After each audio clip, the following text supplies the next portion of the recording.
Hello, world, and welcome to the fantastic no-brainer show. It's me, Big Daddy Zach, the GOAT, the one and only. And you can check us out at nobrainershow.com all over the World Wide Web. And then, of course, we have my beloved co-host, D-Rex in effect. Derek, how are you, buddy? The second and not only prefers side kook, by the way. And hi, for the 19th time, I finally got you to roll it. Let's go, man. Jeez. We got an exciting show tonight. We have a special guest. All our guests are special because we love them all, and we meet them on the short bus. That's where we get them. So now I'm going to get canceled because now I'm making fun of special needs children. Good Lord. Well, I'm one of them, so it's okay. Mama told me I was special. That's why I wore a helmet to school every day. Anyway, I'd like to introduce our guest tonight in the house, Chris Avery. Chris, how you doing, buddy? Incredible. Thanks for having me, guys. I'm grateful to be here. I'll take it. I need that every time I finish one of my runs. I need that.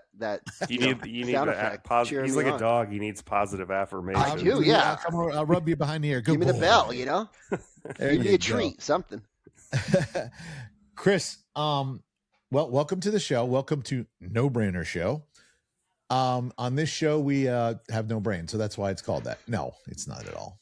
The actual joke, and some people, so I'll get this out there, okay?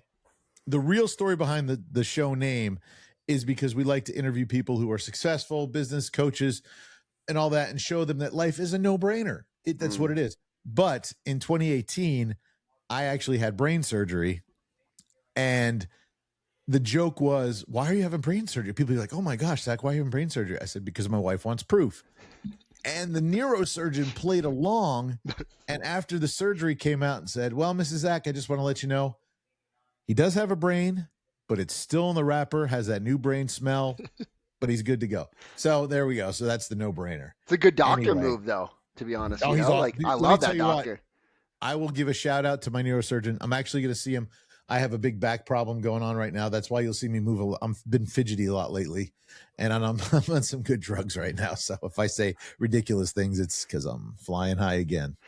But I'm going to be seeing him soon. But he's hands down actually rated one of the top neurosurgeons in America. Wow.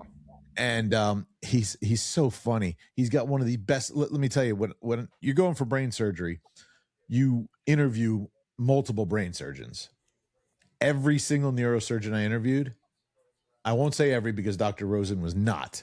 The other ones, all douchebags. They all have the God complex. Look, they're brain surgeons. I mean, I give them kudos for that, right? But I mean, it's just the way they came across sometimes. And my wife would watch me, and she'd watch my face, and Derek disappeared for a minute. But whatever, he always disappears. He's heard this conversation. Yeah. Anyway, yep. Derek, you disappeared, buddy. Yeah. I'll reappear. You just keep going there, bud. Okay. Anyway, they just have this like their bedside manner. It's like, come on, dude, learn how to talk to people, right? Yeah. And so anyway, this guy, he was just fantastic. He'd come in and check on me every day in the hospital, and he has this thing. And I was telling his nurse the other day, and she was laughing because she's like, oh my gosh, we make fun of him all the time. When he goes in, he'll say, hello, Dr. Rose in here. And he would say it every time he came in my room. And I'm like, is he testing my cognitive ability or something, you know? And so then I would switch back and I'd be like, hello, it's Dr. Zach, look in the bed. And he's like, he finally got to where I called him buddy, and he'd start calling me buddy. So then, he came around, but it was just so funny. And the nurse said, that is hilarious because he does that all the time. That's awesome. But he just had some great. So Dr. Rosen, if you're watching, hey, you're the best. He cracked my coconut, and he did a great job. That sounds like it sounds. Yeah, I've got a scar to prove it right there. So, Chris, where are you coming to us from? I live in Utah now. I'm originally from Phoenix, Arizona. But yeah, I live in Orem, Phoenix, Utah. Arizona. Where did you grow? Did you grow up in Phoenix? Oh, I thought we were going to sing a song. I did. No. Yeah. So I'm 41. I was born and raised in Phoenix, Arizona. Spent about 33 years of my life, and I've spent the last 8 in Utah. One of my dearest and nearest friends, she's like my little sister, lives in Gilbert. Oh, yeah. Okay. Very familiar. And then my wife's cousins all live in Litchfield. Litchfield? Okay. Yeah. Yeah. And we were just out there. Was it about a year ago, Derek, when me and Lorraine went out there for the wedding? Maybe a year and a half ago. You would probably know better than me, man. We were doing the show. You remember I went to Arizona? Yeah. It was a while ago. Anyway, but let me tell you what. Here's the cool thing I like about Phoenix, all right? We live in Orlando. Every freaking highway in Orlando has a toll road. There's no toll roads in Arizona. 0. I was like, what? This is awesome. So like when we got our rental, I'm like, okay, do I need an e-pass? They're like, what's that? Yeah. I'm like, what? Oh, you don't have tolls? They're like, no tolls. Yeah. But it was cool because when we were driving from Gilbert, because Gilbert's on the, I guess, east side. Yep. And then Litchfield is on the west side. Yep. Mm-hmm. It's like driving across the whole state to get to it, it seems like. Yeah. And I see a sign that says exit for Los Angeles. I'm like, oh, we made a wrong turn. We're way lost. I'm like, we're in California? What the heck? Then I realized it was like still, 600 miles away or whatever. Yeah. Uh-huh. But I love Phoenix. I really love Phoenix. I love the vibe. I love the architecture and the culture. Okay. I just don't know that I could live in an oven in the middle of summer. I mean, it's like 115 degrees and you open the door and it's like boom. And people say you get used to it. You don't like. I was born and raised there. I feel like I never got used to it. You just stay inside during those months. There's no use. Right. People say that about Florida. Oh, isn't it hot down there? Isn't it humid and you sweat? Yeah. We just don't. Like, I don't go to Disney in July. Right. You let all the tourists go in July because they're the ding dongs. Yeah, absolutely. Yeah, I'm going.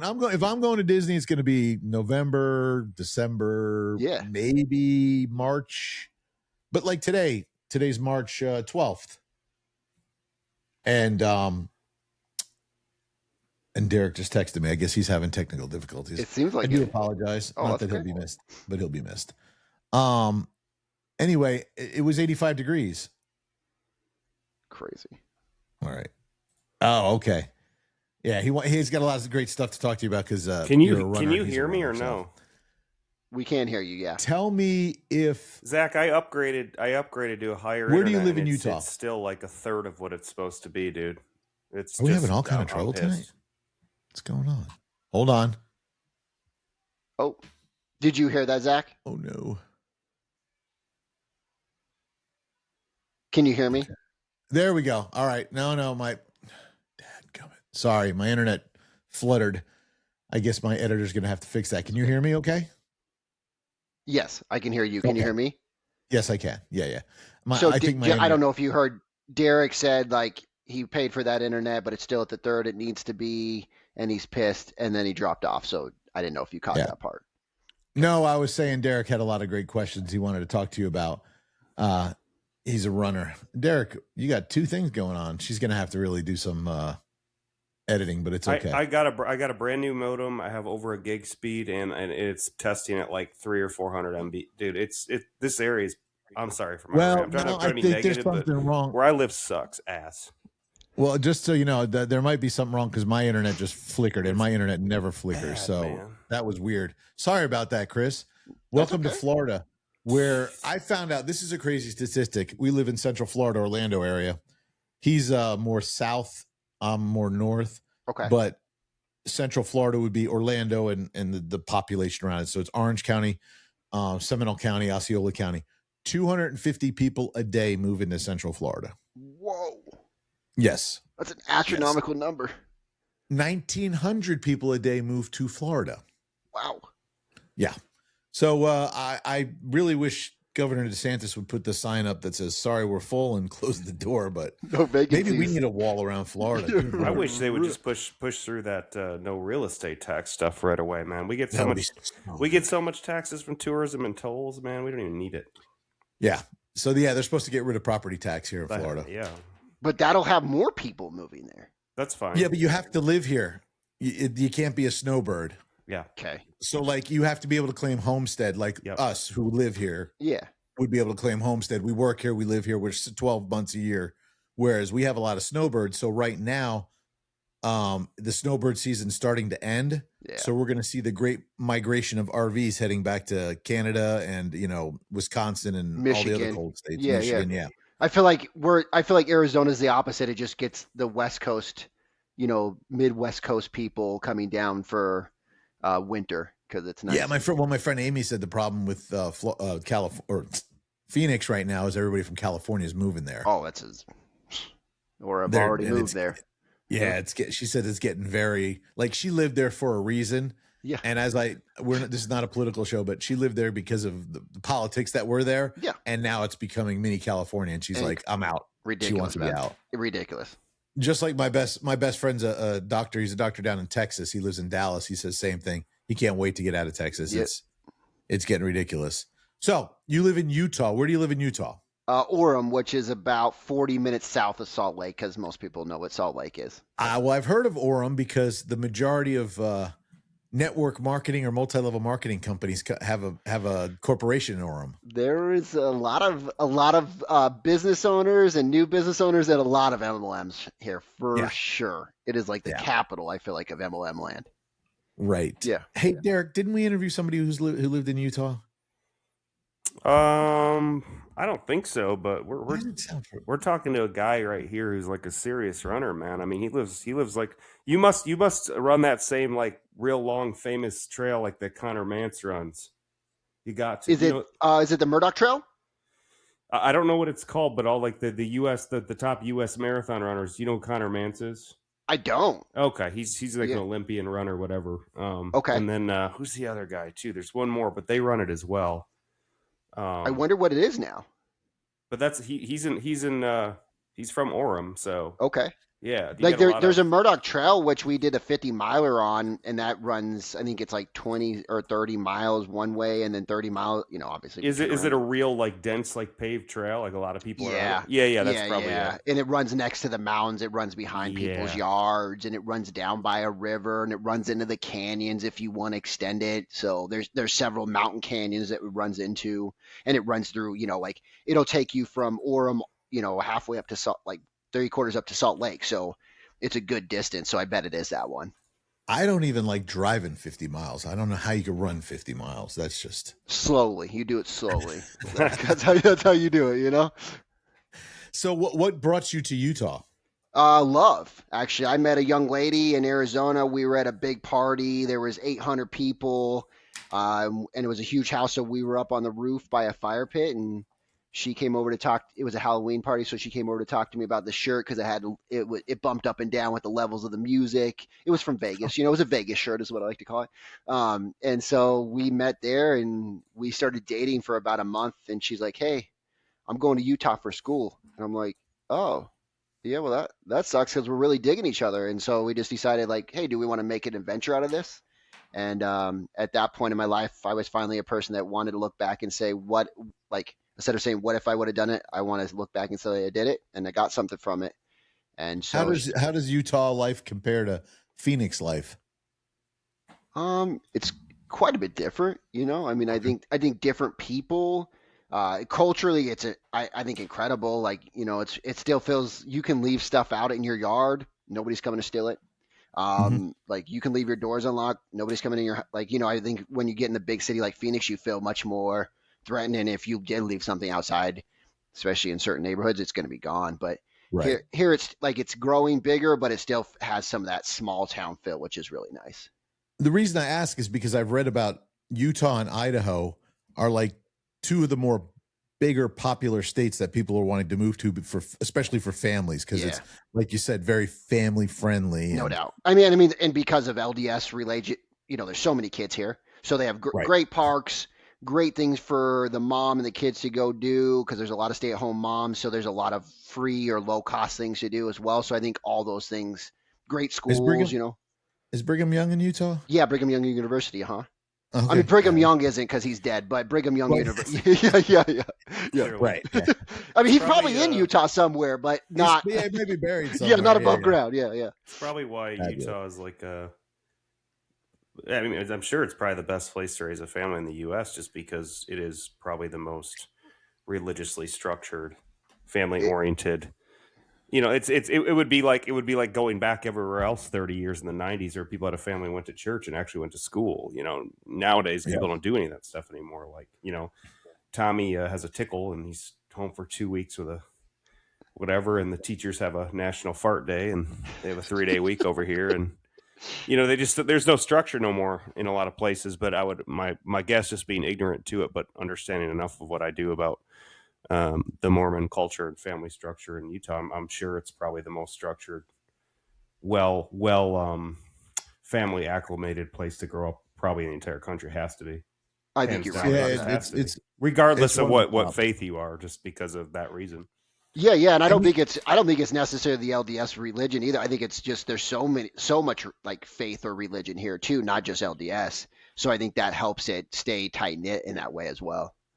Is and if am I not mistaken, is Salt Lake is that still a dry city? No, not at all. No. No. Okay. Yeah, they have state ran liquor stores, but it's not the only state in the United States that has state ran liquor stores. Right. But so, like you can go to the grocery store and get beer and certain, levels of wine. But if you want high alcohol content beer, you have to go to a state ran liquor store. If you want to buy hard liquor, you're going to the state ran liquor store, that kind of thing. Okay.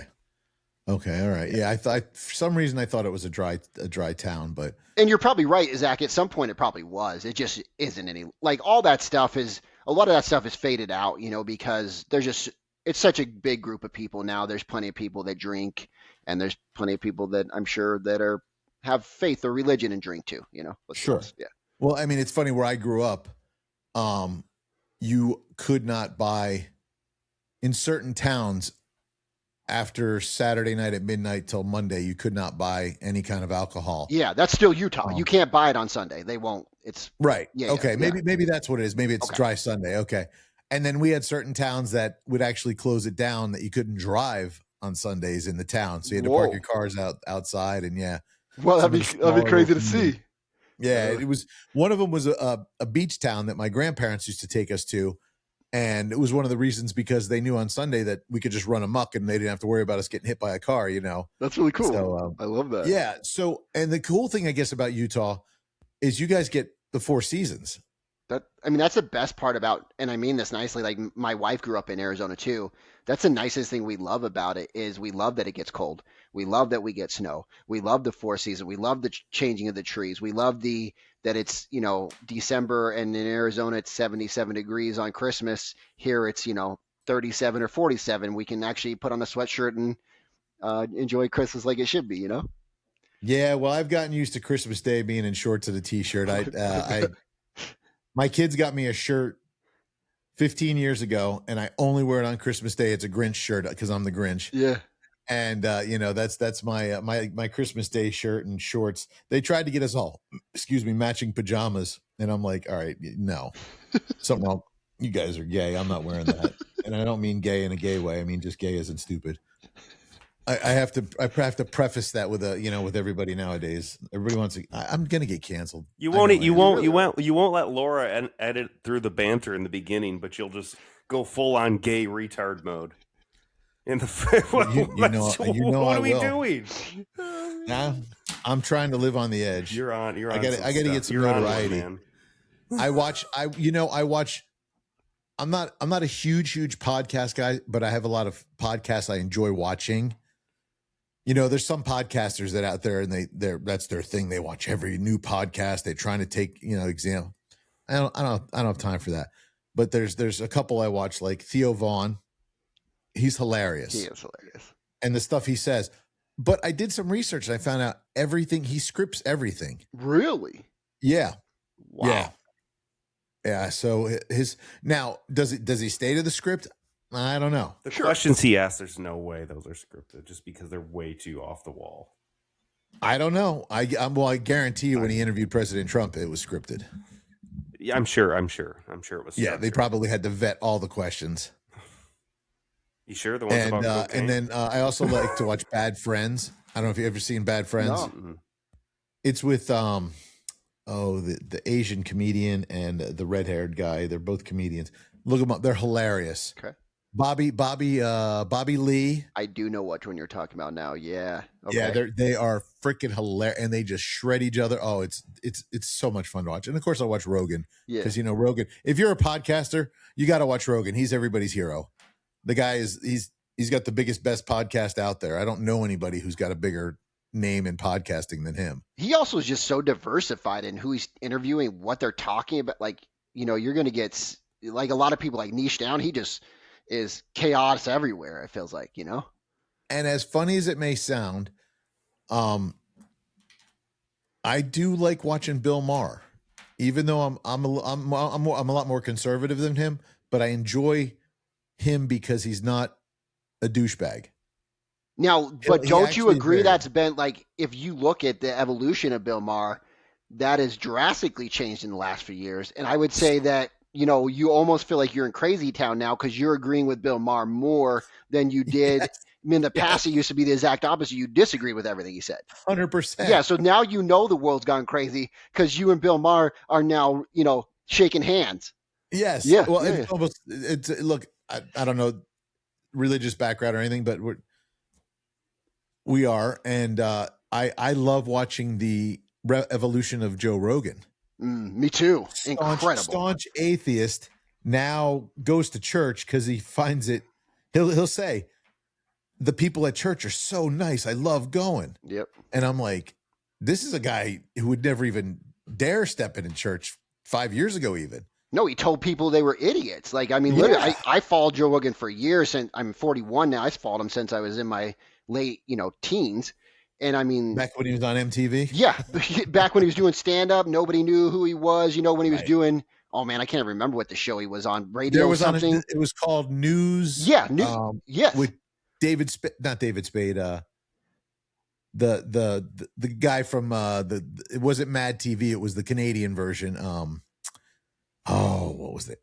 Anyway, but yeah, I know exactly what you're talking about. But like, you know, you look at the evolution and just how he got into UFC and, you know, all those things, Fear Factor and all that stuff. But like, it's amazing to watch him because literally when I used to go watch his stand up, he would just literally trash everybody that was religious, right? Like, if you're believing in God or you're just an idiot, let me tell you, Right. we're just bacteria on this earth, consuming and blah, blah, blah. But it's amazing to see his evolution. And do you think years ago would he have sat and been a Trump supporter or a Dana White? No. They're best friends. Yeah, no. Or now him and Kid Rock are good friends. I Yeah. mean, well, look at Kid Rock. He's totally changed too. Yeah. So, I mean, I just those are the ones I find interesting because I see it's almost like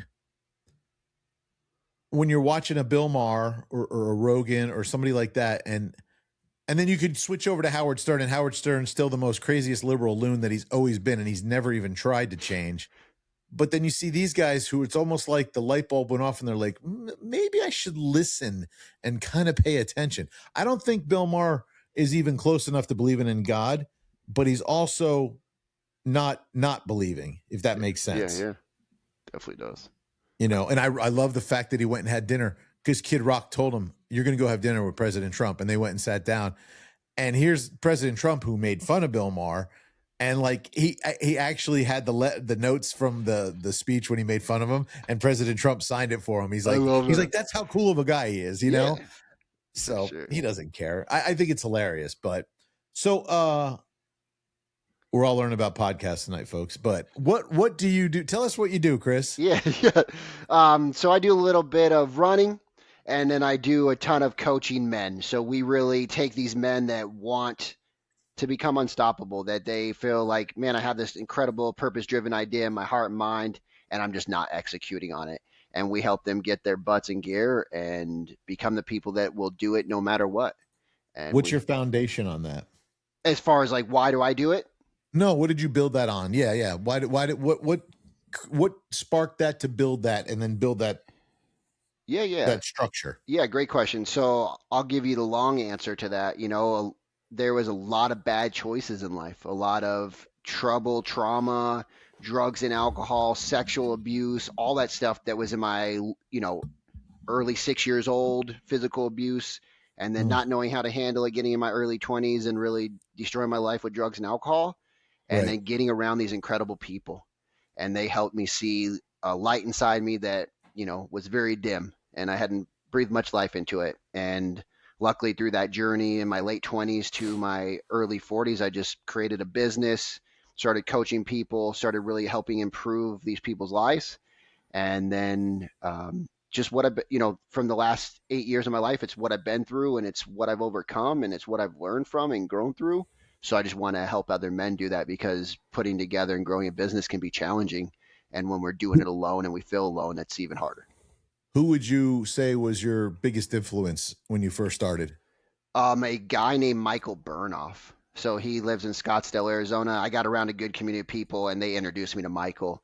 And that is, like most people go to treatment to get sober. I stayed in my same house that I got messed up in for 17 years of my life. I got messed up in. I stayed in that same house, that same room, and got sober.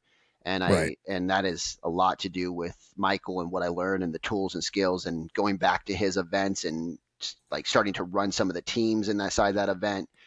Was really the catalyst and the game changer. So if okay, I'm a guy and I got my problems.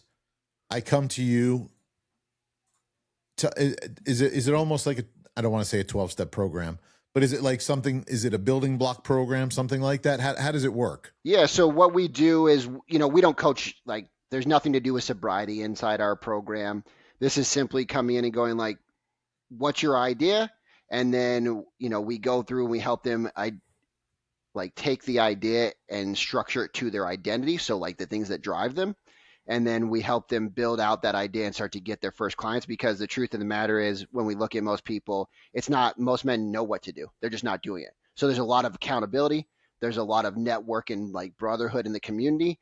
And then there is just a structured think with belief, act with faith. And we help them get into those just consistent daily actions, because again, when you start a business, there's so many things you could be do. Start the website, start the CRM, and we help them break it down to the base root of here's the 2 things you're going to do each day, and you're just going to make sure you get those done, and we help them get it done. And when they're building a business, is that within your group, or is that any kind of business they want to build? No, I mean it's not any kind of business. Like, we take certain types of business because we don't know everything about every business. Let's just be honest. But we are looking more for the man and the kind of fit he is, because this is not like most people go like it's coaching with the community. Ours is a community with coaching, because we want there to be this culture. We're building out this brotherhood of, if you guys have ever seen Remember the Titans, there's that part where the kid gets in the car accident, and then the next scene is he's in the hospital and all these people are gathered around him. And as men, we're losing those kind of friendships more and more. And so we want to build out those friendships, that network in business, and then we add coaching on top of that. And so that's so less than what kind of business are you trying to grow, more on what kind of man are you, what do you want to become, and do you fit our culture? Oh, good. I mean, I know a business owner. He owns a tint company. He needs a lot of help. He's got mental issues too, but that's beside the point. No comment on that. I'm waiting for the middle finger to pop up over there. Not gonna. Anyway, no, that's awesome. And you're right. Because to be honest with you, we started this podcast and we have goals and dreams, and we want to turn this into obviously something big and successful, and we work our hardest to do. And it's interesting because, as Derek will say, I have shiny ball syndrome. It's not shiny ball syndrome, it's shiny object syndrome. But I like to look at a bunch of different things. I put too many pokers in the fire, because I'm the idea guy. Yep. I come up with, all right, let's do this. And he's like, no, you do this first, then do that, So I think what you're probably doing for guys is exactly right. They know what to do. They just don't know how to do it. Yeah. And they're not doing it right. We interview way too many men, and we've coached way too many men at this point to have anything like for it to be confusing. And the truth is, most people, again, they are the shiny ball syndrome, and they're, I know what to do, I'm not doing it. So we help them eliminate the shiny balls and get very dialed in on the 1 to 2 things they're going to do consistently. And then, obviously after we start to ramp up and we get the 1 or 2 done and we build in a system to do that, now it's easier to, and this all goes back to, as we get into the running story, I'm sure we'll get to it some point, like this all comes from the 1,500 plus days of running as well. If you look at the structured system we put in for running, it's very simple. And that's the other piece that most people get in business. They overcomplicate things. And they think like, oh man, it's going to take all these things. And it really is a stair-step plan. And if you put that plan and you get it clear for those people, it's much easier to execute on. But there's so much confusion and so much information to take in, it becomes confusing. And then there's lack of action on most things. Do you know what's most frustrating to me as someone who's built 7-figure businesses from nothing but myself to multiple people to whatever, Chris, is that growth, scalability, I won't say scalability, but your initial success really comes down to nothing more than execution. And 99% of people, no matter what you drill into their head, no matter what you say, no matter what you mentor them, are the idea guy, the concept guy, the let's chase this guy. Even myself at times, I'm not going to lie. But if I look back to times where I built $50 into 500 into 5,000 into 50,000 into 500,000 into 5 million, it was just repeating the same boring tasks. And once I was at 100, 120 hours capacity per week of doing that, then delegating those efforts, training those efforts, which is a whole nother challenge, right? Or merging or acquiring someone to be able to do that. But the point up to where you can do that as a lone cowboy, you can conceptualize all you want, but it comes down to like, I butter the best piece of toast there is and everyone wants it. And then through that journey of buttering 16 million pieces of toast, you're like, I can do it for 10 more seconds of toasting and it's the perfect crisp. I can spread the butter this way and it's the perfect. You just refine and refine and refine naturally. And the frustrating part to me as a business owner is that getting people to see how boring, executable, repeatable success is to get to the point where you can be sexy with concepts and sit in the boardroom and cross your legs and put your head back with your suit and tie. To get to that point, you have to be willing to like put the shovel in the dirt, fling it over your shoulder, put the shovel, do that. You have to be able to get that executable, repeatable, scalable action in motion and shut up and do the work.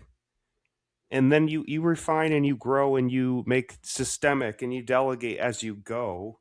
And those have their own issues. But getting there is what are the things, what are the revenue driving activities that we do, and we do them. And then as things get added on, they get added on. And then you have to really be discerning of your time of saying, is that revenue producing or is it support? Is it necessary? Should I be doing it or should someone else? Fine, but it can't interfere with those revenue producing activities, whether that's you or someone else. And it's amazing how this is why you see so many people seemingly stupid to the general public create these amazing bricklaying businesses, these 8-figure mortar businesses, cement mixing businesses. It's just like they just go do the work and they repeat it, they refine it, and then they slowly delegate and scale it, But the idea people are like, oh man, the logo on my cement truck is gonna look like this and our routes are like this. Like, wait, hold on, have you acquired a customer yet? Yep. No, you haven't. You know what I'm saying? Like shut up. Go do the work for someone. Go do the work for someone. It's so basic. It is so basic. And boring. Yeah. And yet exciting at the same time, because when you turn that basic, boring, executionable action into revenue and growth, it's amazing what your efforts can produce. Absolutely. And it becomes exciting and life breathing. You're like, I'm in control of this, right? Until you're not, of course, God's in control eventually, but you have some control of that through repeatable action. And it's amazing, and it's not sexy, but you get 5, 6, 7, 8, 9 years into it and people look at your life like it's sexy. And you're just like, no, it's really not. Like it was just 120-hour weeks of grinding, man. Like you wouldn't believe what it took. You know what I'm saying? Like you wouldn't have the fortitude for what it took, the attention span for what it took. It just took. Look at. I want to talk about your running too, how that meshes in, because I'm a runner and it's so similar too. It's like, how do you get from nothing to a marathon? Yeah. It's not by how fast can I run this mile. Can you even walk 26 miles? Because you got to be able to walk 20. You got to be able to have the actual, not stamina, but durability or whatever you want to call it, to even get 26 miles. Mm-hmm. Most people are thinking about their speed and their cadence, and those are important.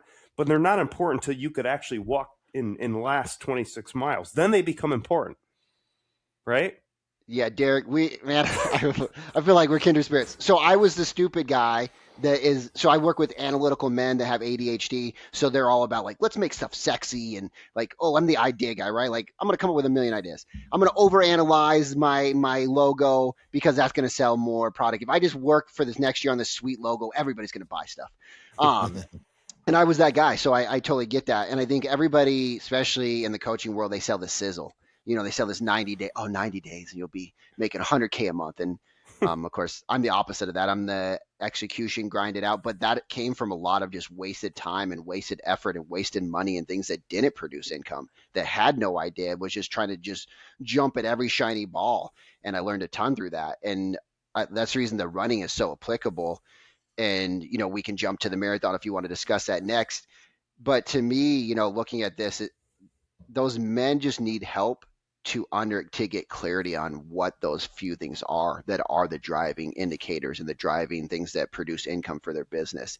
And it really becomes so simple once you understand that. Once you understand, like, get people to know what you're doing and then execute on what you're doing and then get more people to know what you're doing. Like, can you rewire your mind from 100K in 90 days to what am I doing now that someone would give me $10 for? Yep. And if you can't answer that, you don't have a go-to-market, you don't have an executable, full sales cycle, you don't have anything. Yeah, and I was just literally just coaching. I got off the call and I was coaching somebody. He's like, the 100K a month. I'm like, bro, how much do you need? How much money do you need in your bank account each month? And he's like, this number. And I said, how many clients do you need? He's 3.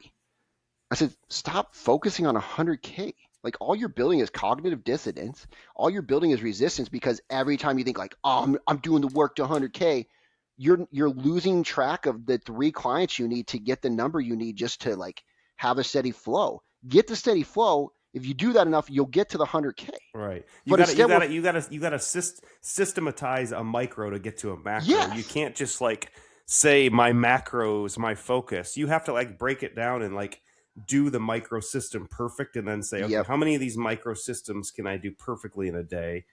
And how many days can I do them? When will I collapse? Who can help me do them? And then how many can we do? How many do I have to audit? And then you look at that and you're like, oh, we're at 100K. That's nothing. Yeah, absolutely. We're only halfway through the month. Like, people are, isn't that amazing how like, it's like you can't build an empire if you can't lay a brick. Well said. Right? That is well said. And I think you can't be Michael Jordan if you don't go to any practices. Right. You can't you can't score 30 points if you aren't in the game. Yeah. Or you don't even know how to bounce a basketball. Get in the game. Yeah. Right. And it's funny, we talk about coaching. When I got into podcasting, now I was on a show prior to this, but when I decided to branch off and do my own show, and I went to this the podcast expo here in Orlando, I realized I had to have a coach. Okay. Look, I went to broadcasting school. I was an on-air personality. I'm a voice actor. I'm voice talent and all that good stuff. I know how to do all that stuff. I don't know how to podcast, right? I didn't know what equipment I needed. I just thought, okay, I'll just use my iPhone and get a little lapel clip on. And, that's what we did. Literally, my friend and I, when we started our other show, we sat on a park bench in a park and we'd have little lapel mics and our iPhones, one's recording vocals and one's recording audio, video, and that's how we started. And then he wanted to go to Zoom and I thought, oh, Zoom's the best. And then I learned all about these other ones and I'm like, Zoom is crap. What about, it's not, but I'm saying there's just so many other options out there. And I always laugh because I can always tell when someone uses Zoom because they put up a background and I'm like, come on, man, that's so 10 years ago. Stop it already. Well, you'll think what we're doing today is crap in 2 years too, and that's part of the process. It will be. Yep, it will be. Right? And luckily you got started with the lapel and the video, because you still may be sitting here trying to research mics for another 10 years thinking you're going to get started. I'd say you're better off getting the crappy mics. Put up the Zoom background. I don't care. Go back to 19, or early 2000s, whatever it was. Like, do it. Well, how do you get the Joe Rogan? How do you wait to get started till you can afford the Joe Rogan mic and you can't generate revenue? Well, I was on a show a couple weeks ago. I got interviewed on a show called I made a podcast. and great guy. This guy, Chris. That's the name Myers? of the show. I can't think of his last name. And he's from Canada, and he interviewed me, and we got to talking about that. And his actual slogan is, the best time to start a podcast was 10 years ago, but since you missed that boat, the best time to start a podcast is right now. Yeah. And I'm like, wow. Don't think about it, just do it. Yep. So what if nobody watches you? The one thing I learned in podcasting was that 99% of podcasters do 5 to 8 shows, and their frustration level because nobody's watching them. They don't have any followers. They don't have this. They haven't made any money. They didn't get monetized, blah, blah, blah, blah, blah. And they quit. Right? So Derek and I are at 46, Derek? I don't know. We're in season 2. I don't know what we're at. But we've been doing this show, No Brainer, for over a year. I did 52 shows on Political No Brainer, which was the first show. It's still on. He still does it. I hate politics, and everybody knows that the whole show was a joke at first. We started as a joke. People didn't realize it. They really thought we hated each other, and we're still great friends. Anyway, so it's just so funny because you have to have, with business, one of the, I think, the strong points that I'll put to us, to attribute to us, is consistency. Yep. We do a show every week, and we've had a couple shows that the internet went down once. I remember that happened. That was horrible. That sucked. You can't handle it. I mean, it happens. There's nothing you can do. Another show, the guest didn't show up. He didn't work for the company anymore. So we blasted him. We made fun It was of probably him. a her, Zach. No, that was a dude. Actually, that happened to us twice because it was a couple that did it to us once, and we blasted. Yeah, if you don't show up for our show, we're going to blast you. Oh, death threats. But there's our listeners will come after you with a vengeance. No, but with pitchforks, with torches and pitchforks, they'll come after you. It's like what was They're it? like Jay a and cult Silent following. Bob go to Hollywood, and they go looking for everybody who made fun of them on the internet. Yeah. They went to beat them all up. That's how we are. I'm going to show up at your door and punch you in the face. No, but Derek and I still did the show. We didn't go, oh, well, this sucks, I'm not doing it tonight. Yeah. Whatever. Derek couldn't make it to a show one time. I did it. Our guest couldn't make it one night. Derek couldn't make it. It was okay. I did a show. A friend of mine happened to be over. Me and him just did a show. Nice. So it doesn't matter. You just have to stay consistent. It doesn't matter. And actually, as I said, the guy asked me, he says, well, this is one of my favorite questions. People ask me, why do you podcast? I said, do you want the reason I'm supposed to give you, or do you want the truth? And he's like, well, how about both? And I said, well, the reason I like podcasting is because I do enjoy interviewing people. I like to get to know people. I like to hear your story. I like to bring it out of you. I like to, a lot of people think I'm not paying attention because I'm looking off. No, I'm thinking of the next wacky question I can ask you. I want you to go, dadgum, that was a tough question, or that was a good question, So that's what I'm doing. I said, but the real reason, I like to hear myself talk. And he's like, yeah, that's exactly why we do it, isn't it? I go, yeah, it is. So, I mean, I just have fun with it. And if you don't have fun doing it, don't do it. Podcasts are a dime a dozen. Just go on Apple and scroll through. There's a bazillion of them. All right. From anything from, and I laugh because I was at the podcast convention, and we were sitting in a group circle, and we're talking about different shows. And the lady's like, "Why do you show on Doodles?" And I'm like, "Doodle, like you drawing?" Yeah. She's like, "No, Labradoodles, Golden Doodle." I'm like, "Oh, the dog." And I looked it up, and I'm like, "Holy crap!" She has like 65,000 followers. I'm like, this lady talks about dogs. I'm like, that's the greatest thing ever, Wow. And I am trying to talk to entrepreneurs, and we've had some Don't mess with her followers. We've had a couple good names on our show for sure. And I mean, we're at 8,000. I mean, we're getting there. Yeah. I think 8,000 for the first year is not bad. I would rather have 80,000, but one day we'll get there. And I think a lot of it has to do with my co-host, but that's beside the point. We're taking a poll on that, and we're getting voted off the island. My sides are getting shot at. Shot across the bow. You can't hear you, Derek, because you're not talking in your microphone. Or did I mute shots. You probably muted me, man. I didn't mute you. I won't mute you. God dang. I can. Here's the question. This is what I was thinking when you guys were talking about running, because I nodded off for a while because running is not my thing. Trust and believe. Even when I was an athlete, I hated freaking running. I am not built to run. Yeah.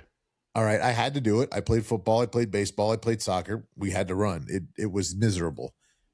You know, I remember one night I went out after dinner and put on some headphones, put on some good, you know, rock and roll, and I went for a jog, and I'm like, this is retarded. Who does this? Why am I doing this? No, go home. Let's go watch TV and eat a bowl of cereal, you know, whatever. So, all right. This is a 2-part question. When you do you interview everybody for the coaching position for you to coach them? Oh yeah. Okay. For sure. Who was the one person you interviewed and you said, no freaking way does this guy have a snowball's chance in hell, and then turned out to be your rock star? Ooh. Have you had that? And then who was the one who was the rough, the diamond in the rough, and they just turned out to be the... That's a really good question. You know, they sucked. Yeah. I won't necessarily use their name. No. You don't have to use their name. Okay. Don't use their name. No. Unless you know, you can, but you don't. Yeah. It's a good question, though. I've never been asked that. Yes. I love the questions I've never been asked. They're the funnest. Let's see. I think... So there was a guy that I coached years ago before I even was coaching entrepreneurs, and he went through he got in a really bad accident. And before we started coaching and we were just doing interviews and getting to know each other and seeing if we were a good fit, it was a lot of like, this is the way I am from my, you know, traumatic brain injury. I can't, like, I've gone to all these different doctors. They all tell me I'm going to be this way forever. And we coached for, I think, about 2 years together. And it took a lot of work, but the amazing growth that I saw from him when he finally realized, like, oh, those things that I was told were true, that actually isn't true. That was the doctor's belief, not my belief anymore. And Right. Then the ability that he got a steady job, he was able to control his emotions, he got married, he has a kid, like those type of things was like the diamond in the rough. The client that I almost didn't take and didn't expect to be great, that became very great in his life. And I'll say, like, I've coached men where they've made way more money and have way more worldly successes to talk about. But what he overcame, I think, is to a different level than what most people overcome. Beautiful. I will reference. What was his? You were coaching him for just life, or were you coaching him for business? No, I wasn't coaching him for business. I was just coaching him for his emotional state, his life, and being able to handle and work through his emotions. So more central nervous system, that type of work. So in your coaching, you're also almost like a psychologist. In a level, yeah. And in a level, we do a lot with faith work. We do a lot with central nervous system work, because once we learn how to regulate ourselves in the situation, we make better decisions for business.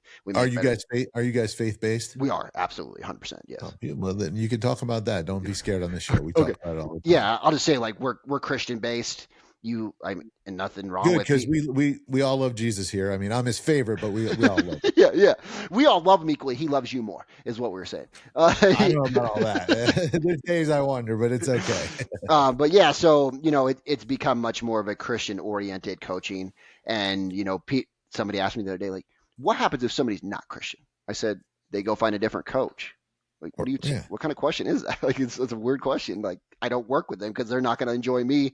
I'm not going to enjoy them. That's going to be a pain in the butt for both of us. Yeah, I worship the devil. Can you help me out? No. Yeah. I mean, I can, but it's going to hurt. Yeah, for sure. And then the men that I find that you think are going to win are these men that come in and they are very much about, like, I just want to do more. I just want to do more, and I'm going to do more. And Chris, you've never seen somebody do more than I will do. And you realize, like, yeah, bro, you do more. And every time you don't have enough stress tolerance, you don't have enough emotional tolerance to handle it. So every time it crushes you. And right. Most of the men I see come in because they're trying to take on so much at once, it just crushes them. And then they keep just going back to the start and starting over again. And I'll be honest, I don't love working with those people because it feels like we're just on a hamster wheel. And we're just getting kicked in the teeth constantly because there's nothing new coming into their loop. So there's no new, like, growth. And sometimes I'll say that's on me and sometimes that's on them. But Well, that's it's funny you say that, because I can relate in one aspect. It comes to multi-level marketing. I've been in it. I was in it for a long time when I was younger. My mom was very, very high level in Amway, okay. very high, and I was an Amway baby. I was raised in it, and then I had my own thing going on. And when people hear that or find out who my mom was, they immediately want to try and sponsor me. Mhm. You can't touch me with a 10-foot pole. I go nowhere near it. It's just I don't, because everybody expects me. Okay, and it's the same thing at work sometimes. Okay, I'm the number one salesman where I work. Not right now because I'm injured. I'm out on I won't say disability because I'm not disabled, but I'm out hurt right now. I blew my back out. But I'm their number one guy. And I hate it because sometimes in the sales meeting, they'll start talking about stuff and bringing up Zach. And I go, dude, I'm not the Messiah. Stop it. Don't do that. Because I crumple like everybody else. And they're seeing it right now because I'm going through a bad batch. But it is what it is. So I can relate to that, but I know the mindset. So those guys need to learn the mindset to go, I can do great things, but I can't do all the great things at once. Yeah.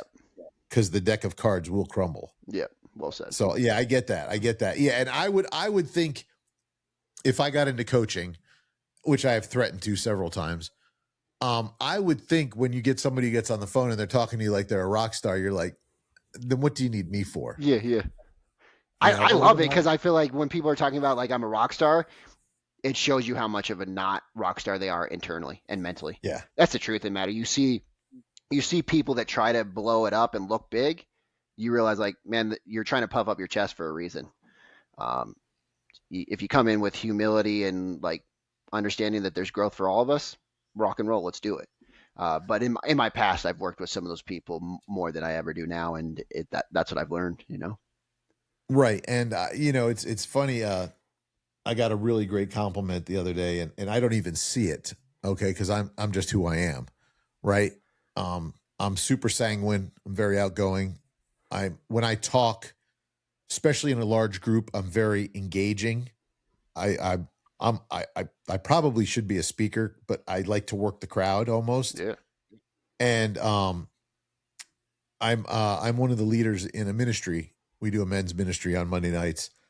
And the shortest term, I've only been there for a couple months, and they asked me like after the first month because I would bring up questions. Like I asked the questions that even like the pastor's like, this dude knows what he's talking about, Little do they know, yeah, I do. I've been raised in the church all my life, and my mom was the pastor, my grandfather was the pastor, whatever. But they told me, and I this is something I needed to learn. So I was running a group a couple weeks ago. We were doing John 17, I think it was, the Last Supper. And there's so many. Anyway, I'm not going to go into the whole story. Read the Bible, folks. You'll figure it out. But there's so many layers to that story. Like you don't realize that Judas is sitting to Jesus' left, which is the seat for the star, the celebrity.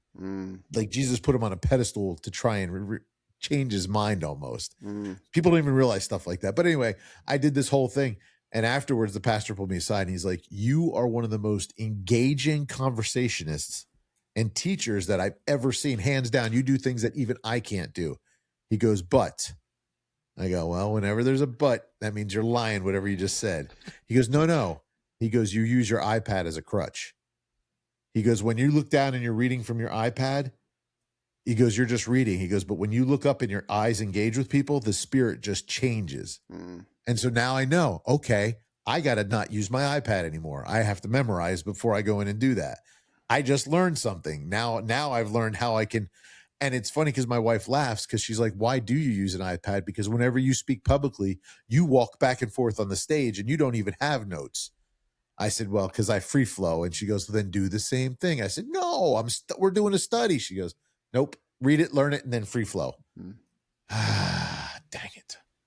So that's interesting that, that would be, I would love to coach and teach people how to do that. I don't know if you can, because not everybody can do that, obviously. There's a lot of people I know who are fantastic, great entrepreneurs and businessmen, but not a lot of them could get up on stage and captivate an audience, you know? Yeah. So there's plenty you of can people only teaching take your though, story. if you want to coach on. There's plenty of people out there teaching that. Yeah. Yeah. Yeah. So there is a market. We for actually it, had a for sure. guy. Have you ever heard of Jacob Salem? Oh man, that sounds familiar. He owns Salem Speakers. Okay. Yeah. Okay. I do know what it is Yeah. then. Yep. Yeah. He was on our show. Wow. And he started out in the ministry. He was a pastor and decided he wanted to take it to a different level. Okay. But he still does do pastoring. That's like his hobby. Like he does it. But that's his passion, his love. Yeah. Yeah. But he still goes out and speaks because he makes good money. Heck yeah, he does. You know, Derek, I think you have a question because you look like you're studying something. No, I'm good. Okay, he's good. Tell us more about coaching. You got into it because you found somebody who changed your direction in your life, right? When that light bulb went off, how did you know what you needed to do? Did this guy teach you? Did you go to school? Did you go to lots of Tony Robbins and trainings, or tell me how that you really stepped into when did you feel you stepped into your purpose? This is my authority and purpose. That's a great question. So really, when I was going to Michael's events, you went to it, and the first time I came to it for myself. The second time I came back as like leadership, but I still came back to it for myself. Then the third and fourth time, once you come back, and I saw, like, when I would sit down and be part of leadership, we would actually help run these small micro groups in, rooms full of 500 people, but you get in these groups about 50 people. And so we became leadership. Then we became the A team, which is leadership of leadership. But when I was working with those people, and it was no longer about I was coming to do stuff for myself, but I was coming to help them do stuff, and you saw that growth, then that was where the light really kicked on of like, oh man, like I could get into this. I think I could do this for the rest of my life. And so I kept coming back to his events, and I was still living in Phoenix at this time, but it was right before I moved up to Utah. I remember walking just at the end of the event, and we were going through, me and Michael were just talking about like, what's good, what went well, what didn't. And he's like, what do you really want to do, man? Like, I'll give you a job with my place. Like, we'll start selling coaching. Like, you can help with this. You can learn from me. You can mentor underneath me. And I was like, cool, let's do that, And long story short, I ended up moving up to Utah. And so he's like, hey, you got to live in Arizona if we're going to do this. I can't have you live in Utah. And so that day he just said, like, man, if you want to coach people, like, go do it. There's nothing that holds you back. The only thing that's going to hold you back is you. And he said, just keep this in mind, like, because this was when I was still, freshly getting sober and stuff. He said, like, don't coach people just for sobriety. Like, there's way too much of that. That's way too easy. Like, coach people for something bigger. And so what I choose to do, I went coach people in sobriety, and so that went a couple years, and me doing that, I enjoyed it, but it wasn't what I was really, it didn't feel like it was the purpose driven thing. And so about 3 years into the coaching, I decided just to make a shift. And it really had to do and what made the big shift was running the marathon with no training. So I ran that marathon with no training, and that showed me about doing something really hard and getting out of like that just comfort and familiar zone. Cause I loved working out before I ever ran a marathon. And I hated running. So I did it 5 times in 20 years. And the only reason I ran a marathon was because of my wife. And so anyways, so long story short, really what got me into the coaching was Michael then, starting to do it, then realizing like, okay, this is great, but it's not the level I want to coach at. It's not the people I want to coach. And then making that shift. And that all came from running a marathon with no training. And I don't know if that's the answer you thought you were going to get, but that's the answer. No, that's great. So when you moved to Utah, did you start your own coaching company there? Yeah. So as soon as we moved up here, we started coaching, started our coaching company. We started going out and speaking in front of business people and just different groups. We started knocking on business doors. We're literally those people that just randomly knock on random doors and start trying to engage and talk and build a relationship. And then from that, we met a great COO that worked up here, and we started coaching him. We started coaching a few people in business, and then we met somebody that was running a treatment center. And he's like, man, I want to do coaching. Like, he wants to have his people coach. And I was like, cool, let's discuss how that works. And then we started coaching all the people from his treatment center and train coaches, and that expanded. Does your wife do this with you? I mean, she is a support. I won't. She doesn't coach. She doesn't have any want to coach. She planned when we moved up here. She was planning weddings and events, and she still continues to plan weddings. And I mean, she's doing less weddings now, but so she's doing a lot more events. And because of the run around America, that if we talk about at some point, great. If not, but she's helping plan that, so that's taking up a lot of her time. So she helps support on the back end and is the most incredible person I could have, but she certainly is not doing any coaching or the business. That's for sure. Okay. Yeah. All right. Well, you brought it up, so tell me. I'm sure Derek will want to know what is Run Around America. Yeah, so Chris Runs America. We've been training for 1,500 days. This training started on January 9th of 2022. The idea came on January 8th of 2022. So if we're tracking about getting into action, if you look at the marathon with no training or this run, my thing about it is as soon as you come up with a plan, put it into action, you get feedback, and then you can refine. But if you're just sitting there thinking about ideas, because I did that for years where I'm like, oh man, this is a great idea. Let me think about it more. So, the Chris Runs America is really a 50K a day for 365 days straight. It'll start January 1st of 2027 in Arizona. We'll run the whole perimeter. We'll see you guys, down in Florida. We'll come down in Florida. We'll come back up the East Coast, across the top, back down the West Coast. December 31st, 2027, we'll cruise back into Arizona, and we'll set a Guinness Book of World Records for the most consecutive ultra marathons run, and that's what we're doing. Holy crap! Yeah. How many people are going to be running with you? 0. Just you? Me. Yep. Does your wife run? So she's the, like, when we bring up these things, she's like, I need to quit giving you ideas or letting you do everything because you come up with the crazy ideas. And I said, you're the one that I wouldn't even be running. Like, I hated running. I would have never ran a marathon. It's your fault. So she won't be running. She'll be, driving the RV, taking care of the kids, feeding me, setting up podcast and press release and all that stuff. So working with charities. So we have a ton going on with it that she'll be doing. I'll be doing the easy part, which is the running. Well, we're going to have you back on for that. I definitely want to hear about that. Derek, you going to run America? No. I'm good, man. And people will come out for pieces, but nobody, I don't even expect it. It was never a plan to have anybody. It was definitely a solo race around America by myself. You're going to turn into Forrest Gump, man. You're going to have a whole pack running with you. Yeah, I hope so, man. Like, people always say, like, you're the Forrest Gump. And we originally, before we ever came up with the perimeter run, we were looking at, do we run across America? Do we run a V, a W? How do we be unique? Because 200 to 500 people have run across America. So that was, out the window right away because that was too many people had done it. So this is how we, 2.5 years of running straight before we even came up with the perimeter run. What is the total mileage? It'll be, it'll be just short of 12,000. 12,000 miles in a year. Yes. I was running. Good Lord. Derek, could you do it? No, I mean, I would imagine that you're probably going to have to sleep a lot, right? I certainly hope I get some good sleep, I certainly hope there's a lot of good sleep.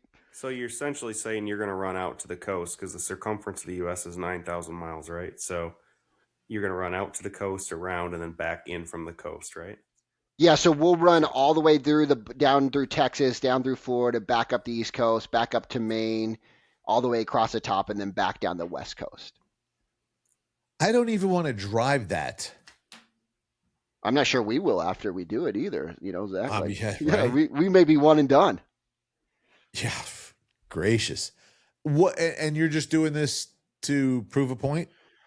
Yeah, I mean, really, we're doing it for a few things. Like, one thing, when me and my wife were dating, we were definitely aligned on, we want to travel in an RV around America. We don't know where we want to live. We want to go through different seasons, different states, and enjoy it. So there's one piece to that. This all stemmed from, man, I've never run a week straight. Let me see if I can run a mile or run I haven't run 7 days in a row. So let me see if I can run 7 days in a row. And that started with a mile. And the reason it started with, let me do it because I want to show people how capable and how much you really how much you have in you that God placed in you that you are not tapping into. And it's shifted much more to when you're aligned with God, like your weakness, like his strength will shine through that and really what you're capable of. And when you're a man and you have kids, that's a reason to go do these things, not a reason to not do them. And I'm tired of hearing people say like, I would, but my kids, or the parents that say like, you can do anything, and then the parents don't do it. Like I want to Right. be the example that my kids mirror, not the example that they go like, oh, dad said that, but he never did it. And so those are really the main reasons for doing it. How old are your kids? My little girl's 4 or almost 4, and my little boy is 1. In fact, I have the shirt because my wife's mom sent it to us. He has a little slice on his onesie because he's 1, and I have the piece that's sliced with it missing because he stole it from me. I guess yeah.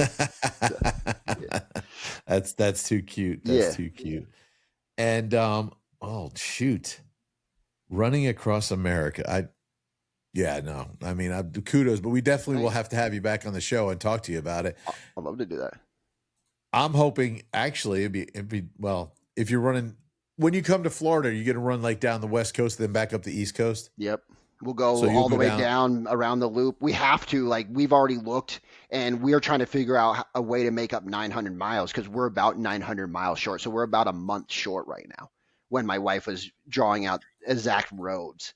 And so we're trying to figure out, and if anybody is listening and they have suggestions, we're open to suggestions. We posted on social media, like, how do we get 900 miles an extra month? Because, either we get in an extra month and we miss a month of running, which would still set a Guinness Book of World Records, but I want the whole year. Are you going to run down to the Keys? We are not. We've definitely talked about that now because we're looking at that. Do you know how far that is down and back out? I don't. Okay. We also have to look if we can legally run on those bridges because a lot of highways won't let you. They'll pick you up and throw you in jail. Right. There's a lot of highways down here. The main highways, I-4, 429, which mean nothing to you, but the main thoroughfares you can't walk or run on, and you can't be on them. Yeah, they give you have to run Route 1 and stuff like that. Which I don't know what runs down the West Coast. Route 1 actually runs from Miami all the way to Maine. Okay. Which is the original 95. Now 95 runs the whole thing. Okay. And you can't run on 95, that's for sure. Yeah. So you're going to see some cool part of the country. That's pretty awesome. And we'll be from all the way as we get down into Texas, we'll be near the ocean the whole time. Down through Florida, up the East Coast, we'll be by the ocean. Back on the West Coast, we'll be by the ocean. So it should be incredible, beautiful, and we'll see America like no one else. I would plan on hitting the northern states during the summer. That's just saying, because probably running in the snow would suck. Yep. That's the goal, We literally, we were sitting, we had a couple over, and we were all looking at the map, talking about it, and we were going to run Arizona back up the West Coast across the top. And he's like, season-wise, why don't you go across the bottom first? And we were like, that's smart. That's smarter. So we were originally doing the stupid thing. We were going to go the other way, but this seems like a better option. Yeah, I have a good friend who lives in Albuquerque, and they've got a big RV, and they travel a lot, and they were up in Colorado, and they were spending time, and the day they were leaving, I said, well, why are you guys leaving? He goes, because they're about to get a blizzard. And it was like, there's still summer here, I was like, what? He's like, yeah, we got to get out of here, man. It's going to get, and it started snowing while they were still there. And I'm like, dude, it was like September, but for us, September is still summer. Yeah, absolutely. It made no sense. Like it kind of baffles your mind. I've lived here for 30 years. So I've kind of, reacclimated to where it's always hot. Like when we had a really, this year was our like first cold year. And we had probably, what would you say, Derek, about a month and a half, almost 2 months worth of miserable cold down here. What was cold? What temperature is cold? Listen, if it drops below 70, it's okay, cold. That's what I figured. Yeah, that's what I figured. No, there was nights it was in the 20s. Oh, that is cold. That's crazy. Oh, yeah. Okay. Yeah. There's a lot of, I'm going to a lot of customers' houses and like all their shrubs are dead, and that we lost a lot of foliage and stuff like that because we had some serious cold snaps. And it was funny because I was out in New Orleans 6 weeks ago, actually, and it was the day we left there, it was 20 degrees. Crazy. And I was just like, this just isn't, I don't miss this at all. But the problem, New Orleans is like here, it's very humid, and so it was a wet cold, so it goes to your bone, where like I grew up in Jersey, it's a different kind of cold, so Okay. it's totally different. But yeah. I mean, I'm sure you're gonna have to figure that out on your whole travel, where not to be. Okay, December, I should not be running through Wyoming or something. Yeah, no doubt. Are you gonna dip up into Canada at all, or do you just stay in America? We were just looking at, there's a place, I believe it's Wisconsin. There's a place where you can go, or no, I think it's Minnesota actually, where you go out and you go into Canada for a little bit and then you come back, and it's like the most north tip point, obviously not Alaska, but the northern part of The lower 48. Yeah, it's like the most, but you have to go through Canada. So we're looking at doing that because that adds on, I think, like about 100 miles. So it's 3 more days. So we're now 3 more days less short of our goal. So I think we will go into Canada just for that brief 20-mile march, but that's it. Isn't that what the UP is, Derek? What? Doesn't that dip up into Canada? No. It's right. It touches it though, right? I mean, of course. No, not really. No, is there a lake? Superior. Lake Superior. Yeah, crosses to Wisconsin, I believe. Yeah, that's the other problem when you're running through Lake Michigan. You got to run around the lakes and stuff. And yeah, and now we're trying to do we? Originally some of those states we were just going kind of straight through, but now we're thinking do we run through the whole mitten part of it? So we're figuring out the extra distance. Yeah, I'm sure you'll pull it off. That's great. That'll be awesome. I mean, that's very exciting. We've never had a future Guinness Book of World Records holder. Do you think while you're running now, 365 days a year, every day running, do you think at some point in time your mind is just gonna, you're gonna have to really wire your mindset for that? Yeah. So I mean, I'll go just with what we've done. So we've run over 4 years straight. We've run 4 years of 365 days straight. We haven't run 30 miles, but I'm running 18 right now. So I feel like we've done, certainly there will be mental challenges. Absolutely. There will be mental challenges just for running from 6 to 8 hours a day, of like, oh crap, this sucks. I don't want to be out here anymore. Right. Yet I hope that because when we started this, we started with a 5-year plan of let's run for 5 years to show people what a 5-year plan looks like. And the 6th year will be like the big, victory lap in a sense. And so I really hope that the 4-5 years that we're running beforehand helps prep us for those type of things, from, injury, from shin splints that we had almost for a straight year, hernias, blown out shoulders, kids bursts, toenails falling off, blisters all over our feet, those kind of things. Do you have any sponsors? 0 so far, but we're working on that. Yeah, I would hope you get some, good sneaker sponsors. Yeah, I hope some RV, some sneakers, gas stations people brought up, which is a great thing to look for, restaurants, feed the crew, those kind of things. Sure. How many people will be going with you? So right now we have about 5 people going with us. We hope to extend that to be a little bit bigger. We want some documentary crew to go around. We want to do a Sunday, show that wraps up the whole week for people to watch on YouTube. And we want to turn that into a documentary, so those kind of things. But right now it's 5 people. So when you get to that breaking point, you're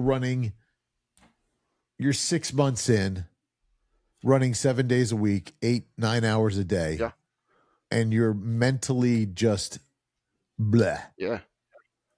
What will spark you back to? What's going to be the igniter? Yeah. So far in my past, it's been a few things. One thing that really drives me is I get to choose this, right? Like when days suck now and my family's like, you can just take a day off. I go I get to choose this. Like nobody else is choosing this for me. So there's freedom in that I get to choose it. But really my bigger answers are this. When I am out there suffering, I'm so focused on me. And when I focus on God created me for this and God's working through me, and that I'm doing this for the men that I want to be an example and inspire, it's no longer, the suffering's no longer as pointless or just about me. It's about them. And those are the things that help me keep going now, because even in October, we had the flu really bad. And I reached out to these men. I'm like, I think the streak's going to end. And I had this one buddy, 2 guys called me up, and one's like, I'll put a bag on your butt and you can poop while we're running. We'll get those miles done. And so that's a good friend. And then another guy was like, bro, drink electrolytes, eat fruit. What do you need to get started? And so when I am feeling at my weakest, I tend to think about the men that I'm inspiring and really that God is with me. And so shame on me for quitting on them. Like I can quit on myself, but Sure. don't quit on them. Right. And I think that I hope that those things, and again, my kids, my wife, like I put them through a lot. Zach, I'm going to be honest, man. This has not been an easy journey. This has been a test every faith, every belief, every every ounce we have, we give to this. Like from money in the past to just time and energy and time away from our kids, and just so if I give up on them, I seriously hope I'm at like near death if I give up on them. I hope that somebody has to pull me off the road. Because if Right. not, I'm going to look back on that day because I've quit too many times on myself in the past. And I know Sure. like what residue that leaves. So I really hope and I believe this time that this time is different and I build a different version of me through this experience. Will the RV be running rolling right next to you? No, so that's part of the team, right? So the RV will because we're only going 30 miles a day. And when, people usually go like, oh, only? Like, what I'm saying is 30 miles is not far to drive in a day. So what we're going to do is we're going to park the RV at a location about every 3 to 5 days, depending on the area. We will move the RV. We will have a Sprinter van. And that's one of my buddies that's coming with us. He'll travel with us for the whole year. He'll drive the Sprinter van that will, fall closely to me and come pick me up or give me a place to rest if I need or food or whatever. Okay. Yeah. Heaven forbid, just so you don't get hit by a car. Yeah, that's all. I'm also going for that, right? Like my motto of this is just don't die. That's my goal. don't die. Just don't die. Yep. What? Okay. Let's switch back to coaching real quick. Yeah. Because that's something, like I said, that has been something that has been intriguing to me and very interesting to me. How many people typically can you coach? We don't take more than 10 at a time. Okay. Because do you work with them as a group or do you work one-on-one? So we've done one-on-one in the past. Right now we do the group, and when we have people that are in a group, we make sure that they're only packs of 10. That way they have a smaller group that they stay within. So yeah, group coaching. Okay. Do you find that to be, because that could have its pros and cons, I guess, because everybody's probably looking to do something different, but yet you also have to reach everybody at the same time. Correct. Yeah. So like what I find there's greatness about one-on-one coaching where it can be very much more specific to each person. It can be dialed in. They feel like they get way more touch points. The challenge I find with that is there is lack of support when they don't coach any longer, or when they, through the week when they're not coaching. So the benefit to the group is you get to learn from each other. You don't have to fall. You see other men that are winning. They prove to you that you can win, and that there's these constant touch points in that community, much more than just only being about like me and that person. So I think it builds. Are you coaching coaches, or are you coaching people who just need help? We do coach coaches for sure, and then we coach just other men, but it's not specifically just coaches. All right, cool. What's the name of your coaching group? Company? I got creative with this, and it was I called it Chris Avery Coaching. Whew, it's a hard one to come up with. You had a big think tank on that one, didn't you? Yeah, for sure. It took about 5 minutes. So that's like Derek. He would come up with something fantastic like that, wouldn't you, D? Mm-hmm. Yeah, I feel like this is. Coaching. Do you guys ever think this is the Penn and Teller show? I feel like we got like the one guy on the podcast that doesn't say anything and he just kind of hangs, and then we have the one that talks a lot more. It depends. Okay. It varies on the guests. Okay. I'm just boring Derek. I got it. That makes sense. More sense. Derek doesn't like coaches, so it's okay. Got it. There you go. He's probably got an emergency going on at work. That's why he's doing something, and which is understandable. As a business owner, Derek never shuts down, which is a great thing, and a bad thing. Absolutely. So that's the joys of entrepreneurism. It is, yeah. My joy of, I was an entrepreneur. I had my own consulting company for a long time. And let me tell you what, I went out on the edge and I got crazy with the name for that. It was called Zak's World. Nice. So, and actually it started off, my first one was called Wide Open Opportunities. And then I changed that. I came up with that name when I was 18. I don't know why. I don't know where. I just came up with Wide Open Opportunities. And I did that for a while. And then I realized that's just too much. And I just switched it over to Zak's World.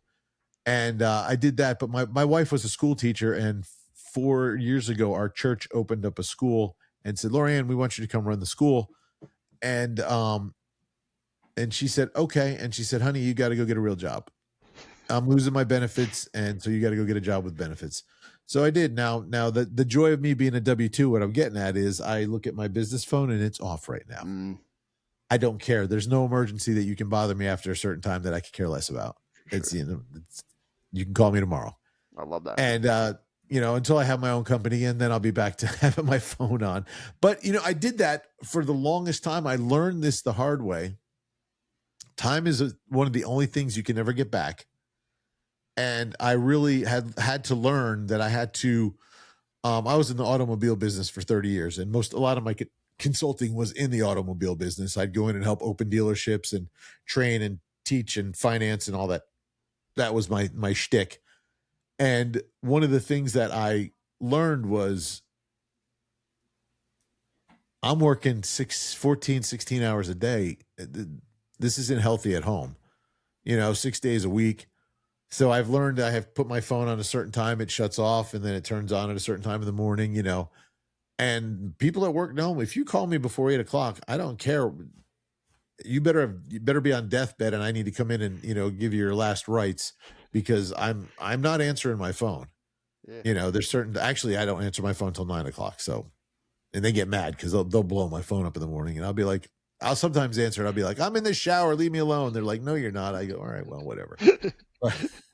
That's the joy of working for somebody else. It really is. Yeah. But when you're your own boss, as Derek will attest to, does your phone ever stop, Derek?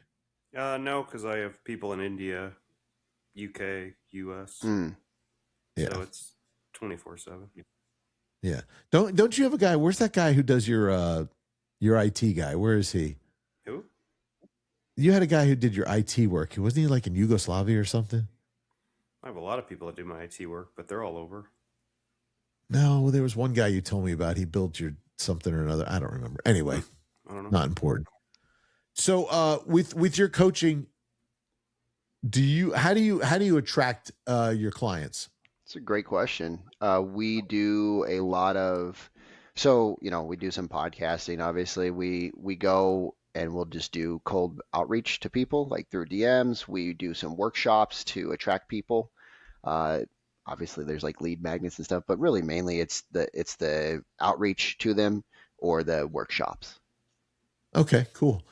And do you go out and speak in front of large groups? We haven't, we've done some of that in the past. We haven't done a ton of that. I think that'll change after the run. I think we'll do more speaking events, but as of right now, we're not.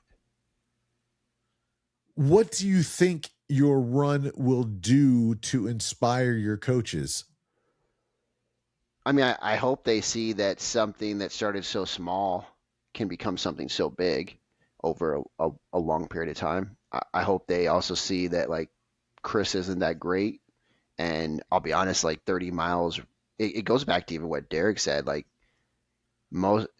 you walk 26 miles? One reason we chose the 50K, which is 31.1 miles, is because I think most people, if they had to in a day, they could walk 31 miles. So I hope most of them see Chris isn't that great, that special. If he can do something like that, I hope they can see themselves in it and go I can do something like that. Whatever that is for him. It doesn't have to be to run around America. Do you think that you will walk and run or are you going to run the whole time? Oh no, I'll walk and run for sure. Okay. Yeah, all right. Yeah. Yeah. There's not even a question in my mind. I mean, that's a guarantee. The question is, will there be every day that I run, or will there be one day where I just walk fully?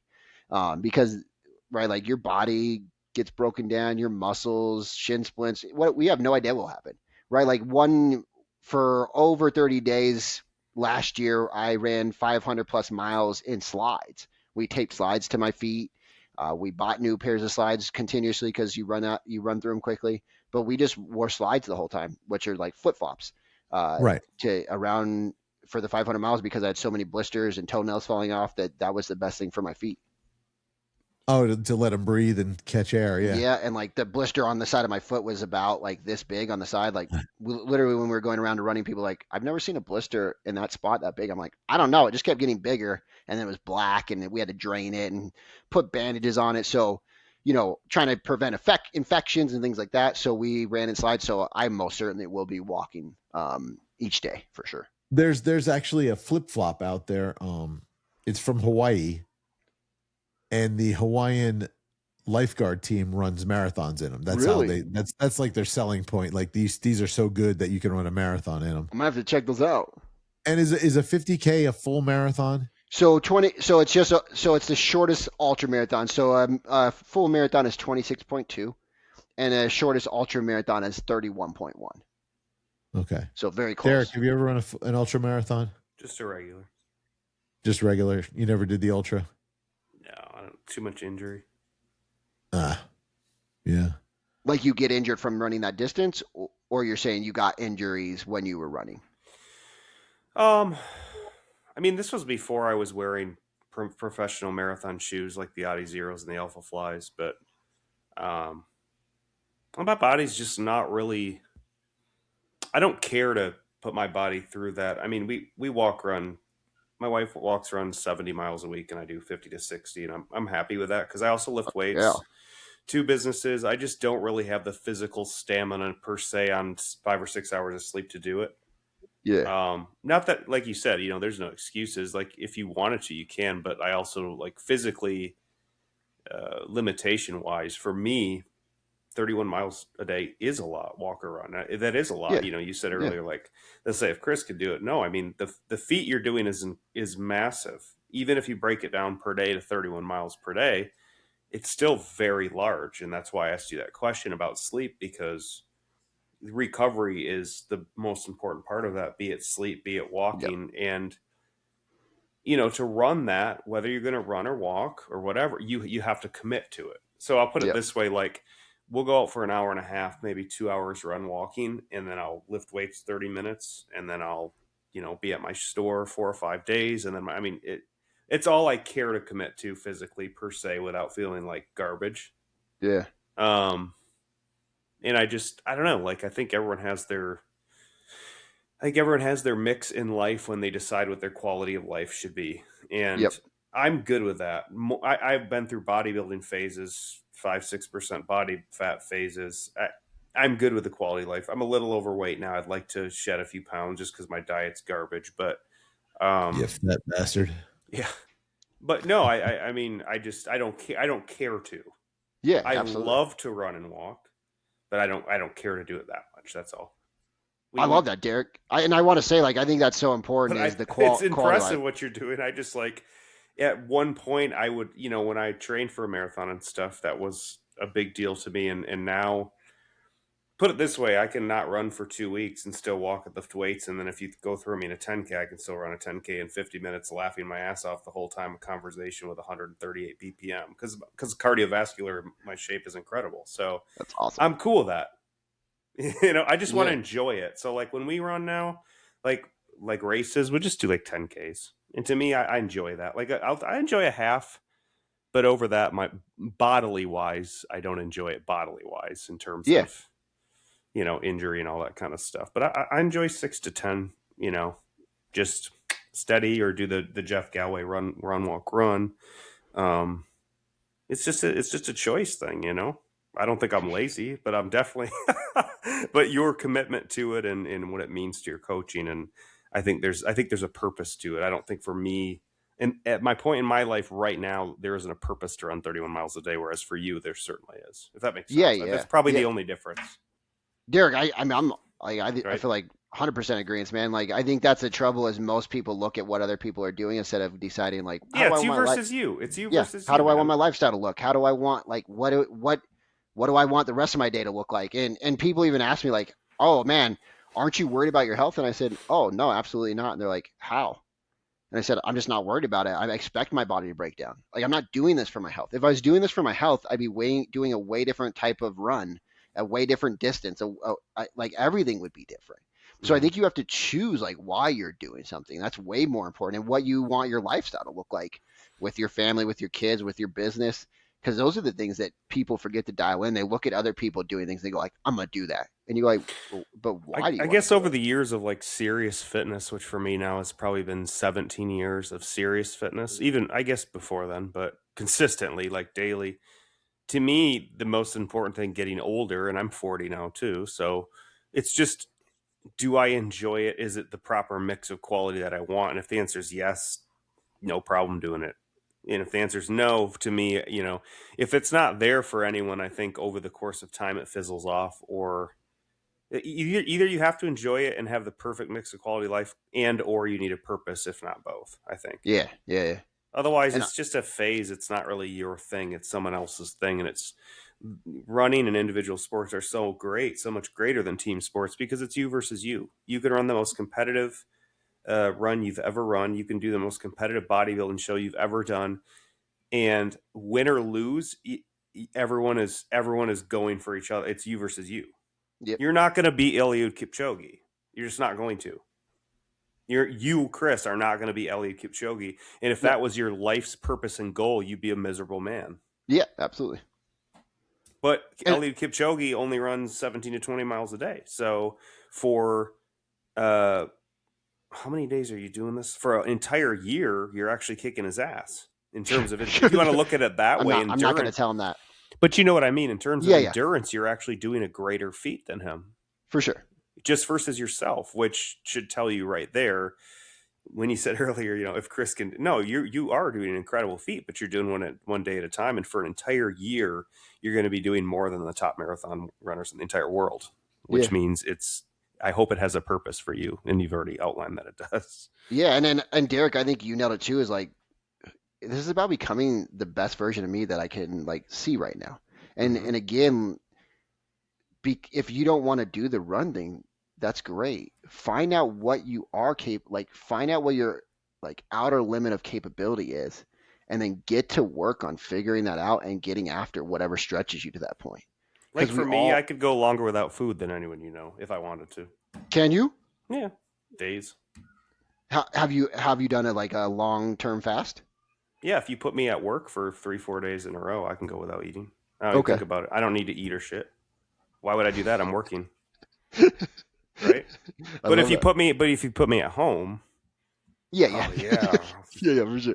Make a couple eggs. Eat a couple Pop-Tarts. And it'll just keep going forever. So like, I think your purpose has to supersede any physical limitation that your body thinks that is at capacity, and that's your true capability. Like, if you're sitting there thinking about pizza, you're not going to go 3 days without food. But if you're sitting there passionately, intensely pursuing a project, you might not even think about food for that entire 72 hours, or you might sip one of these bad boys or a water and be like, okay, let's keep going. Yeah. So I think you have to know yourself and be mindful of yourself. And if you are, like what you're doing is one of the greatest feats of endurance anyone could ever do, because you know it yourself. It's like, it's not because you're like God. It's not because you win the London Marathon. It's just you're so in tune with your purpose that you're going to do one of the most physically endurance challenging things anyone has ever done. Which is like, think about that. That's wild. You can go run with what's his name, David Goggins. Didn't he just run across Africa or something? He only does like 200 miles at a time. Think about how renowned David Goggins is in the physical endurance world, and what Chris is doing is like superseding that times like 50. Right. I'm not saying that, David Goggins. If you hear that, that's not true. I don't believe that. But the point of saying this is that you're going to do greater things because of your purpose. It's not David Goggins' purpose to do this, but it is his purpose to constantly like test his mental, physical connection limits, I guess. Yep. Right. And, and it's funny you said that you find your purpose, right? Running is not my purpose, obviously. There's not even on my spectrum anywhere, right? Yeah. For me to run out of the house, then you better start running with me because there's something going on, right? Yeah, somebody better have a gun behind you. You're chasing you, yeah. No, they don't want to have a gun behind me because I already got one aimed at them, but that's all right. No, but no, my thing is I have a little health issue going on. I messed up my back and we're going through some things I got to get taken care of. But my goal, once I'm healthy again, is I want to do a 21-day water fast. Nice. Just to say I can. And I did it. People are like, why are you doing it? I said, well, that's between me and God. But there's two reasons, that and because I want to do it. Yeah. I've done 3, I've done 7, I've done 5, but 21 days, I think it would be spectacular. Like that would be a reboot on me. And I also think that if I do it, I mean, talk about that would motivate a lot of people too. Yeah. And, I don't do that, would not be done for the glory at all, other than the glory, the other glory, but it would, I would hope it would inspire, and I hope your run inspires. Me too. Quick, we got to wrap up here, but I wanted to know, do you want to promote your site? Do you have anything you need to promote? Did you write a book? Anything you want to sling on us? I mean, like you can go to chrisrunsamerica.com. You can fill out information there. We'll drop you, a newsletter about once a month. Nothing too exciting. We'll give a little countdown clock. You can find me on social media, Chris Avery Coaching, Chris Runs America, any of those things. Just look me up. I'm the dude with beard covered in snow or getting pelted by snow in any of the pictures. But no books yet. We were just talking to somebody yesterday about writing a book, but I want to wait until we finish this. I want to have more chapters in the book, and I want to have something more to say. So, Chris, we really appreciate you being on the show. We definitely want to get you. I would like to set it up. We need to let's stay in touch for sure, because I want to set it up to when you're on your run. If you got a little remote podcast, we'll do like a quick remote in, be like, hey, Chris, where you at? Oh, I'm in New Mexico. I'm in Texas. Whatever. That to me would be cool.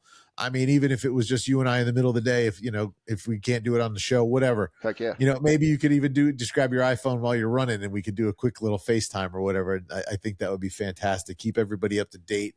So it's chrisrunsamerica.com. Correct. Or Chris Avery Coaching. Like you can just go to Chris Avery Coaching on Instagram. That's a great place to find me. Yeah. Perfect. Okay. Excellent. Well, guys, thank you so much for joining us, and check out Chris. He's all over socials. And as always, you can kind of catch us everywhere on the socials. We're on, we're nobrainershow.com. We're No Brainer Show, Facebook, Instagram, TikTok. YouTube is No Brainer Shows with an S, because somebody beat us to it, but that's the better channel with the S. So check us out. And if you don't like looking at my face or Derek, probably more so him than me, check us out on Spotify, Apple, everywhere else they have podcasts. You can catch us. And until next week, you guys have a fantastic week. And remember, only you can be the best you. So be you and keep doing it. Until next time, peace.